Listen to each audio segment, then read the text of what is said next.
शम्सुल इस्लाम खान साहब ने भी हमें ज्वाइन किया, माहिर मुआशियात हैं। शम्स साहब, ये बताइएगा कि जो कारोबारी तबका है वो मुसलसल एक ही बात पर जोर दे रहा है कि बिजली और गैस की कीमतों में कमी करनी चाहिए थी हुकूमत को, जो नहीं की गई है। ओवरऑल आप इस बजट को किस तरह देखते हैं? प्राइवेट सेक्टर के लिए इस बजट में क्या कुछ है, क्योंकि पेट्रोलियम लेवी बढ़ा दी गई, जिससे यकीनी तौर पर आने वाले दिनों में महंगाई भी बढ़ेगी। तो आप समझते हैं प्राइवेट सेक्टर को भी कुछ मिला इसमें?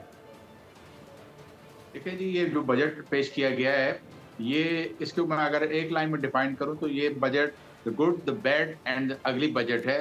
Good for government, parliamentarian, government servants, government के जो मिनिस्टर्स हैं उनके लिए बहुत अच्छा बजट है।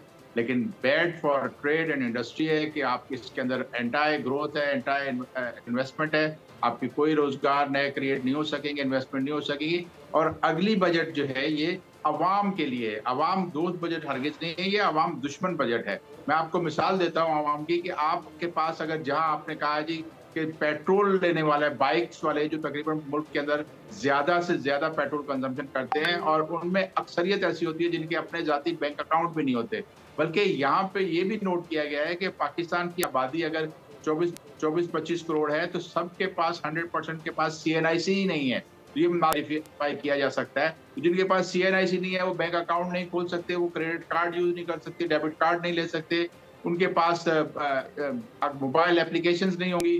तो आपके पास एक बहुत बड़ी महंगाई का एक तूफान खड़ा होने वाला है उन गरीब लोगों के पास जो डिप्राइव्ड लोग हैं, जिनके पास कोई जराए नहीं है, उनके लिए मजीद महंगाई होगी। और जो उमरा है, एलीट कैपिटल है, उनको यकीनन फायदा होगा। और आपने देखा कि डेबिट कार्ड, क्रेडिट कार्ड जो यूज करने वाले हैं वो ज्यादातर आपके अमीर तबका है, बड़ी गाड़ियों में सफर करते हैं, जबकि 10 लीटर इस्तेमाल करने वाला पेट्रोल पंप वाला जो पेट्रोल बाइकर है वो आजकल राइडिंग का भी काम करते हैं, वो आजकल पिक एंड ड्रॉप भी करते हैं, डिलीवरी भी करते हैं, उनके ऊपर बहुत असर पड़ने वाला है। आपने एक तरफ तो बड़ी इंडस्ट्रीज के लिए खाम माल के ऊपर ड्यूटी खत्म की है, लेकिन साथ ही आप देखेंगे पाकिस्तान की इंडस्ट्रीज में अगर लार्ज स्केल इंडस्ट्री का देखें वो नेगेटिव हुई है और बाकी जो इंडस्ट्रीज है वो सारी आपस में लिंक होती हैं।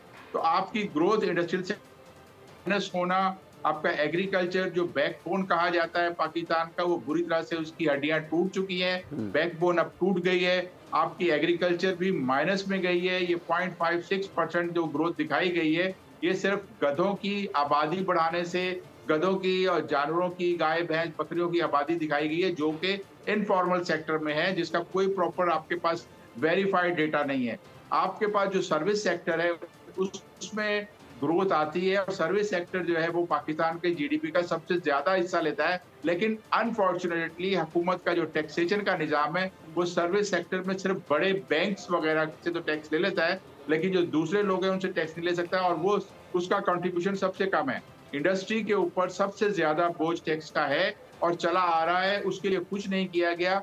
हुकूमत की अपनी पॉलिसीज जो है उसका कॉन्ट्रडिक्शन है, तजादात है उसका इस बजट के अंदर कि एक तरफ आप कहते हैं कि जो इलेक्ट्रिक व्हीकल्स के ऊपर हुकूमत की अपनी पॉलिसीज में ही तजादात है। शम्स साहब, आपका पॉइंट सामने। Abdul Qadir, former patron and president Pakistan tax bar association है, हमें ज्वाइन किया ट्रांसमिशन में। सब्सक्राइब करें और बेल दबाएं ताकि कोई खबर रह न जाए।